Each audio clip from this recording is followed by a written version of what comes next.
Assalomu alaykum, hurmatli guruhimiz a'zolari. Bugun 5-darsimizni boshlaymiz. Bu darsda biz Windows Doors and Windows, ya'ni eshiklar va derazalar, mana shu ikkinchi bo'limda mana shu bo'lim haqida biz ma'lumot olamiz va undagi detallarni amaliy tarzda ishlab ko'rsatib beramiz. Xo'p, bizda mana 4 metrga 4 metrlik, balandligi 3 metrlik xonamiz mana. Mana shu xonamizni ichiga eshigini, derazalarni qo'yib, shularni ko'rsatib beraman. Xo'p, birinchi mana door, eshikdan boshlaymiz. Xo'p, bizda yana doim aytganimdek snap mana o'chirildi. O'chirilganda markaz topilmaydi. Xo'p, qo'shganimizda esa markaz avtomatik tarzda o'zi belgilaydi mana. 1550, 1550 ikki tarafdan ham. Xo'p, mana shu yuqoriga turgan 4 tarafli strelkani ustiga bosib biz yo'nalish qiladigan bo'lsak, mana xohlasak mana bunaqa qiya ochilgan eshik holatiga keltiradi, o'ngga, chapga. Xohlasak klassik, ya'ni shu eski holatdagi eshik shaklini bizga 2D holatda ko'rinishini ta'minlab beradi. Xo'p, endi biz buni 3D holatini ko'rib chiqamiz. Endi bizga bu chizma holatida biz bunga o'zgartirish kiritishimiz hojati yo'q. Mana derazalarimiz qanday xohlasak shu holatda tushaveradi. Buni biz chizma holatda, mana shu holatda biz ko'raveramiz. Bizga hech qanaqa uni ta'siri yo'q. Lekin biz 3D holatda ishlamoqchi bo'lsak, ana shunda bizga sozlamalardan buni shakllarni o'zgartirish to'g'ri keladi. Xo'p, mana eshiklarimizni chap tarafi yuqoriga turgan 900 mm bu bizning eshigimizning eni. Yoniga turgan 2200 bo'lsa, bu 220 balandlik. Biz endi buni nastroykasiga kirganimizda, hop, mana birinchi turibdi vertical position, ya'ni tik holati top deganda qavs ichida yuqoriga permechka holati ko'rsatilyapti. Biz permechkani misol uchun 280 ga yoki bo'lmasam 3 ga qo'yib qo'ysak, permechkani 3 ga qo'yib qo'yadigan bo'lsak, yerdan 800 cm ko'tarildi mana. Position button, ya'ni bu button bizning polimiz. Poldan 800 mm, ya'ni 80 cm eshigimiz tepaga ko'tarildi. Eshigimizning yaxlit balandligi 220. Bunda biz o'zgartirish kiritganimiz yo'q. Agar biz bu 220 ni ham 3 metr qiladigan bo'lsak, mana bu nimamiz yuqori 380 ga chiqib ketdi. Buni ham 3 metr qilamiz. Shunda mana bu bottom, ya'ni tik holatdagi pol uroveni 0 ga tushdi mana. Xo'p, biz buni bu yerga ko'rsatganimizdek 220 qilamiz. Yuqori tarafda 3 qilamiz. Buni men 3D holatda ko'rsatishim uchun aytayapman. Mana eshigimiz tepaga ko'tarilib qoldi. Shunda bildikki, mana shu permechka holati 3 turganini biz buni ham 220 ga o'zgartiramiz. Ana shunda bizda mana bu holat kelib chiqadi. Mana. Endi eshikni hop, undan keyingi nimalarda? Hop, still, ya'ni eshikning ko'rinishi. Bu yerda solid door, ya'ni yaxlit eshik. Bu yerda yaxlit eshik turibdi. Biz buni mana ko'rishimiz mumkin. Bu yerda oynalar mavjud emas mana. Yaxlit butun holatda eshik turibdi. Taxta deymizmi, MDF deymizmi? Yaxlit eshik. Agar biz mana bu stilda French door, ya'ni fransuzcha eshikni tanlaydigan bo'lsak, bu eshik oynali eshikka aylanadi. Xo'p, undan keyingi menyumizda closet and mana 3D. Biz buni agar qo'yadigan bo'lsak galichka, bu eshik yopiq holatda bo'lib qoladi. Mana 3D da yopiq holatda ko'rinadi, lekin ust tarafdan ko'ringanda eshigimiz bir xil mana shunaqa ochiq holatda ko'rinib turaveradi. Keyingi menyumizda opening color and 3D mana. Bu yerda eshigini tashqi va ichki yonidagi nimalari, atkoslarini rangi aytilyapti.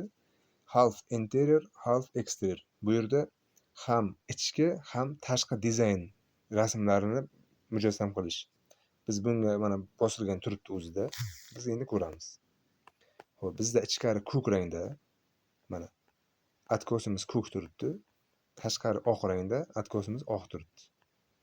Agarda biz buni sum as interior, faqatgina biz ichki dizayn bo'yicha qilsak, hamma taraf ko'kka aylanadi. Mana tashqi eshigimizda atkoslari ham ko'k rangga o'zgardi. Ichki tarafimiz o'zi ko'k mana. Endi agar biz buni faqatgina eksterior holatida, tashqi fasadni holatini berishda bossak, ichkari tarafimiz ham oq rangga aylanadi mana. Shunda tashqarimiz travertinimiz misol uchun deylik, mana shu rangda bo'lsa, travertin rangida bo'lsa, ichkarimiz ham xuddi shunaqa rangga aylanadi. Mana bu nimalarimiz, atkoslarimizning rangi bu. Xo'p, keyin bu funksiyamiz bizga kerak emas. Bu ya'ni blok holatini o'zgartiradigan narsa. Buni biz galashga qo'ymaganimiz ma'qul. Bu shart emas. Tek, ya'ni bu tasnifi, not o'sha eshik haqida ma'lumot. Eshikni misol uchun biz zakazchiga aytgan MDF dan qilasan degan, biz MDF deb yozib qo'yishimiz mumkin yoki taxta yozib qo'yishimiz mumkin. Eshik haqida qisqacha ma'lumot mana shundan iborat. Endi derazalarga o'tamiz. Mana derazamiz. Tepada har doim chap tarafida 1400 derazamizning eni, mana eni. Yon tarafida turgan derazamizning yaxlit balandligi 1700. Biz xohlasak buni 1800, xohlasak 1300. Biz 1800 ga qo'yamiz buni. Biz asosan eshiklar permichkasi nechiga borsa, yuqori tarafi, ana o'shanga qarab agar permichka bir xil tushadigan bo'lsa, bu tashqi fasadimizga ham chiroyli chiqadi. Shuning hisobiga biz 1700 qilamiz buni. Balandlikda bo'lsa 2200 ga to'g'rilaymiz. Permichkani 2200 qilamiz. Chunki eshigimiz 2200 edi. Ana shunda mana bu holat kelib chiqadi. Agarda biz buni eshikni 2500 ga to'g'rilasak yoki 2400 ga to'g'rilaylik, mana 2400. Shunda oynani permichkasini ham biz 2400 ga to'g'rilashimiz kerak bo'ladi. Mana va mana shu holat kelib chiqadi mana. Ikki tarafda permichkalari ham bir xil mana. Ichkaridan qaraymiz, permichka bir xil. Mana. Endi derazamizda eshikka nisbatan boshqacharoq menyularimiz bor. Xo'p, birinchi turgani top, qavs yuzidagi top turgani yuqori permichkamiz. Permichkamizning balandligi 2400. Pastidagi tek holat poldan hisoblanganda deyapti. Poldan 700 mm, ya'ni 70 cm tepaga ko'tarilyapti podagoynigimiz. Endi bu balandlik, 3-menyumiz balandlik 1700 turibdi. Xo'p, 4-inchisi handle. Bu yerda ranglar, nimalar? Eshikni oynamizni ochilish taraflari, ya'ni biz oynamizni top, bu aytganimizdek tepa tarafdan qo'yishimiz mumkin ruchkasini. Mana bu ruchkalarning joylashuvi. Ruchkamiz tepa tarafdan tushdi. Biz agar buni bottomga o'zgartiradigan bo'lsak, bu ruchkamiz pastdan tushadi mana. Agar biz buni o'ng taraf right deb bossak o'ng tarafda, buni bossak chap tarafda, agar buni nonni bosadigan bo'lsak, bu mutlaqo olib tashlaydi. Mana hech qanaqa ruchka yo'q. Biz ruchkani misol uchun deylik, o'ng tarafga qo'yib qo'yamiz. Mana o'ng tarafga ruchkamizni joylashtira oldik. Mana endi undan keyingi menyumiz. Still inside. Ichkari tarafdagi podagonik deyilyapti. Xohlasak olib tashlaymiz ichkari taraf podagonigini. Mana olib tashladik, podagonik yo'q. Xohlasak podagonikni qo'yamiz. Bu yerda 150 gacha deb qo'yibdi. O'zi standart tanlaydi bu. Biz uni mana cell deb biz buni o'zgartirishimiz ham mumkin. Misol uchun 200 mm qo'yishimiz mumkin. Mana ko'rganimizda bu kengaydi mana. 200 kattardi. Agar biz buni 400 ga o'zgartirsak, o'zgarganini ko'ramiz. Mana o'zgaraveradi, kattaro'ladi. Mana 400 ga o'zgardi. Podagonikni kattartirib, o'zi teginmasak, bu standart o'zini holatiga keltiradi mana. Misol uchun 100 ni 200 ga qo'yib qo'yamiz buni. Xo'p, keyin cell outside. Outside, ya'ni tashqi podagonik. Biz bunga galishkani olib tashlasak, tashqari tarafda podagonik yo'q mana, yo'qolib qoldi. Ya'ni tunukadan ishlanadigan yomg'irda nima qilmaydigan patagonik. Biz buni galishga qo'yadigan bo'lsak, sell outside. Ko'cha tarafda ham manaqa patagonik paydo bo'ladi mana. Ya'ni yomg'irdan himoya tunikalardan qilinadi, shu narsa qo'yiladi. Xo'p, undan keyingi menu opening color in 3D. Bu yerda xuddi shu eshikdagidaqa bunda ham o'sha narsamiz bor mana. Faqat yarim ichki dizayn, yarim tashqi dizayn birinchida turibdi. Ikkinchida faqat ichki dizaynda holati, o'sha deraza perianolari, atkoslari. Uchinchisida faqat tashqi ko'rinishimizniki. Mana bosamiz, shunda tashqi ko'rinishimiz chiqib keladi. Hozir bir daqiqa. Rangini Xo'p, hali rang tanlamabmiz. Rang tanlagandan keyin chiqib keladi bu narsa mana. Biz hozir ham ichki ham tashqiga to'g'rilab qo'ydik nima rangimizni. Endi hop.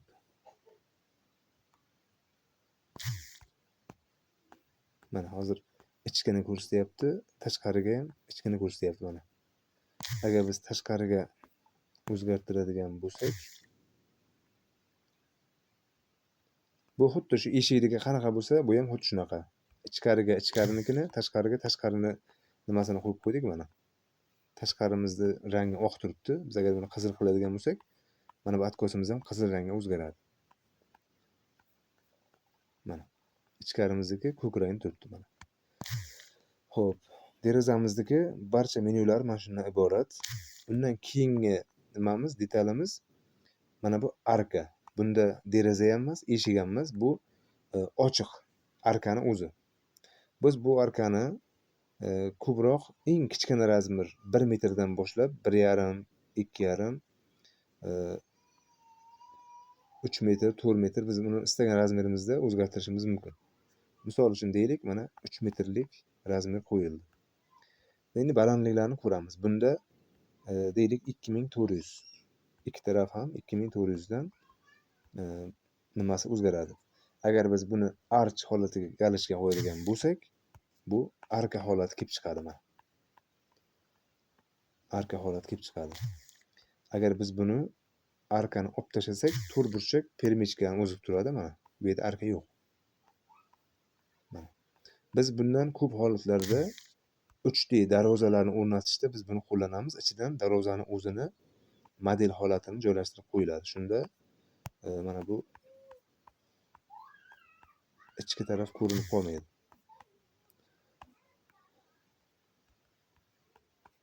Xo'p, undan keyingilarimiz mana bular hammasi mana ikkitalik eshik. Garaj eshiklari, darvozalari, mana buni olib tashlaymiz, garaj darvozalari. Garaj darvozasini ham biz ko'rishimiz mumkin. Bunda ham mana bu holatda biz lentani обязательно ichkari tarafga yig'iladigan qilishimiz kerak.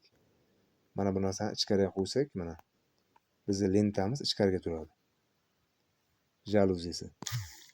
Buni balandlik sozlamalarini to'g'rilaymiz. Balandligi 2400 ga 2400 bo'lishi kerak. Closet 3D yopiq holatini qo'yib qo'ysak, bu yopiq holatda turaveradi mana. Mana. Darsimiz mana shundan iborat. Keyingi darslarda ko'rishib qolguncha.